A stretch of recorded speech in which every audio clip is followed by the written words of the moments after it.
Okay guys, so you may have noticed there's been a big overhaul for the skill trees. However, before we dive into that, we need to cover what happened to the fundamentals that affects the way the skill system works as a whole.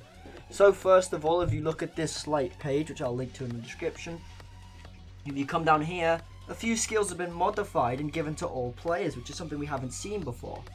So the ability to carry a primary sword, which was before limited to a high tier enforcer skill, is now given to all players. Dominator basic allows people to dominate now at level 0. Ability to use akimbo primaries, which is nice because that weapon was heavily restricted by, again, a top tier fugitive skill. ECM feedback, which allowed you to use your ECMs as kind of an offensive weapon to stun enemies. Ace Shinobi, which allowed you to kill people through walls and basically never ever get noticed, or shoot people and not get hurt. Fast Hand, which allows you to pick up bags faster. Thick Skin, which gave you a 20% armor boost, or 20 armor boost. And Transporter Basic, which allowed you to move 50% faster with bags. It also gives you access to the basic version of all deployables, including 2 sentries and 3 shaped charges. Note that is shaped charges, not C4. They are different things. So, what does this mean as a whole? Well, basically it means, one, people don't have to say, oh, I don't have body bags, I don't have ammo, I don't have med kits, you know. You get one of everything, which is nice to start out with at level 0. You're not completely useless. You also get Dominator, which is a very integral skill and is something everyone should have anyway, so it's glad to see you don't have to put points into that anymore. Ability to carry a primary sword is nice because a lot of times you're like, oh, does anyone have a sword? No one had it because it was far too expensive to pay for it and you had to invest a lot of points, so no one really had it.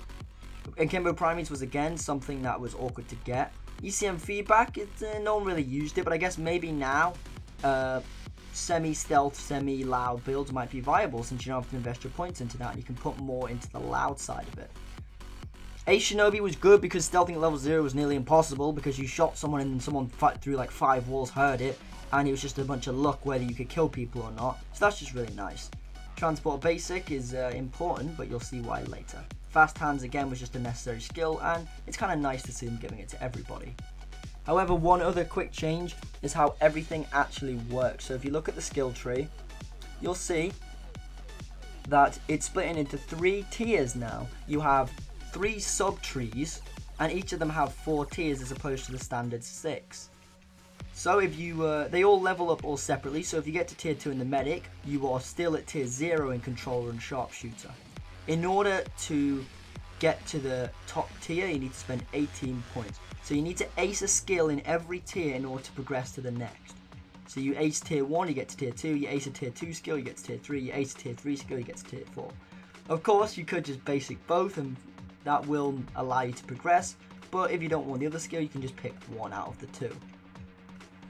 So as a change from the default skill tree, if we look here, there's only 4 tiers, not 6. And these are the points. Also, the skill costs have changed. It's 1 point for a basic in tier 1 and 3 points for an ace. So remember, that's all 3 of these at the bottom, which is just how it was standard from tiers 1 to 3. However, tiers 4 plus, 4, 5, and 6 were 4 points for a basic and 8 points for an ace. As you can see, that's been completely gone. Tier 2 skills, which is this row here, is 2 points for a basic and 4 points for an ace. Tier 3, which is all of these, is 3 points for a basic and 5 points for an ace. And for tier 4, which is the top tier, is 4 points for a basic and 6 points for an ace. So that's a total of 4 for a maximum an ace skill on the bottom, 6 for tier 2, 8 for tier 3, and 10 for tier 4. So it's never 12 as the maximum used to be. However, they've modified the skill point system as well. As if you are level 86, you will have 86 skill points. If you're level 100, you'll have a nice round number of 100 skill points as opposed to the 120 you used to have. So they have compensated for it.